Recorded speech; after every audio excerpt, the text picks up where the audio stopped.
तो same what happened with जब अनुनाकीज आए थे, क्योंकि अनुनाकीज वर द गॉड्स, राइट, जिसे हम गॉड्स बोलते हैं।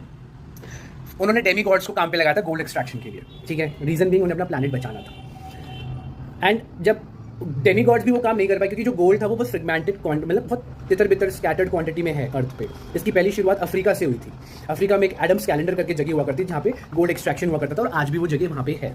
हिस्टोरियंस को पता है, जो लोग ये रिसर्च करते हैं, आर्कियोलॉजिस्ट को पता है। Now what happens, Demi God's ने भी बोला हम ये काम करने के लिए हम तो इनिशिएटिव लेने आए थे, हम ये काम करने थोड़ी आए थे, तुमने तो हमें लेबर बना दिया। उन्होंने क्या किया, एनकी जो अनु के बेटे थे, तो एनलिल और एनकी, यहाँ पे हम कहते हैं ब्रह्मा विष्णु महेश, वहाँ पे कहते हैं अनु, एनकी और एनलिल।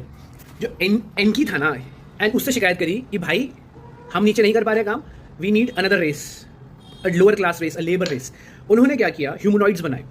अब ह्यूमनॉइड्स काम तो कर रहे थे, पर ह्यूमनॉइड्स की प्रॉब्लम थी कि वो भी रिप्रोडक्शन नहीं कर सकते थे, बिकॉज अगर वो करते रिप्रोडक्शन तो उनकी क्वांटिटी बहुत ज़्यादा बढ़ जाती। तो इस हिसाब से उन्होंने क्या किया था, उन्हें बस प्रोड्यूस किया था as a genetically modified race, and उन्होंने छोड़ दिया था धरती पे। अब जब वो धरती पे छोड़ा, उन्होंने गोल्ड एक्सट्रैक्शन का काम चला, तो एक्चुअली में गोल्ड एक्सट्रैक्शन का जो काम था वो इतनी तेजी से नहीं चल रहा था। सो व्हाट एनकी सेड कि भाई इसको स्पीड अप कैसे करें। तो व्हाट दे डिड, उनकी एक ना bio genetical, you know what you can say is bio scientist, जो जेनेटिकली मॉडिफाइड रेस बनाने की औकात रखती थी, जिसको नॉलेज था, और जिसको जैसे आज बायो इंजीनियर्स हैं, नैनो इंजीनियर्स हैं, राइट, बायोमेडिकल साइंस है, वैसे तब भी हुआ करते थे। व्हाट हैपेंड, ये तो गवाह है, हिस्ट्री गवाह है कि हमारे क्रोमोसोम नंबर 2 में छेड़छाड़ हुई थी, उसमें टेलोमीर लगा दिया गया था, जैसे कि हमारी एज 128 तक रिस्ट्रिक्ट हो जाए। ये तो अब मेडिकल साइंस भी बोलती है, ठीक है। 48 क्रोमोसोम्स हमारे में होते थे, हमारे 46 कर दिए गए। नाउ व्हाट हैपेंड, जो इनकी एक बायोमेडिकल रिसर्चर साइंटिस्ट थी, इसका नाम था इनाना।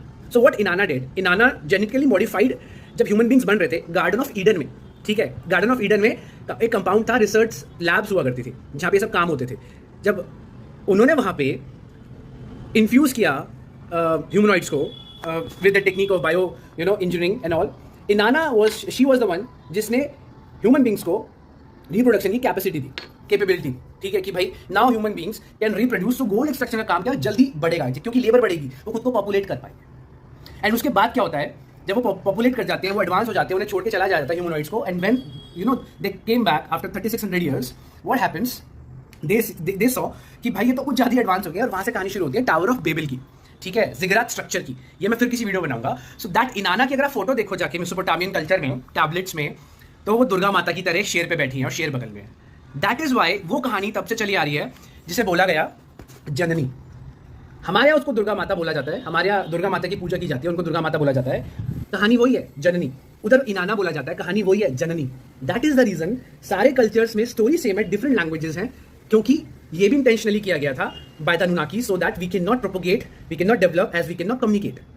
अंडरस्टैंड।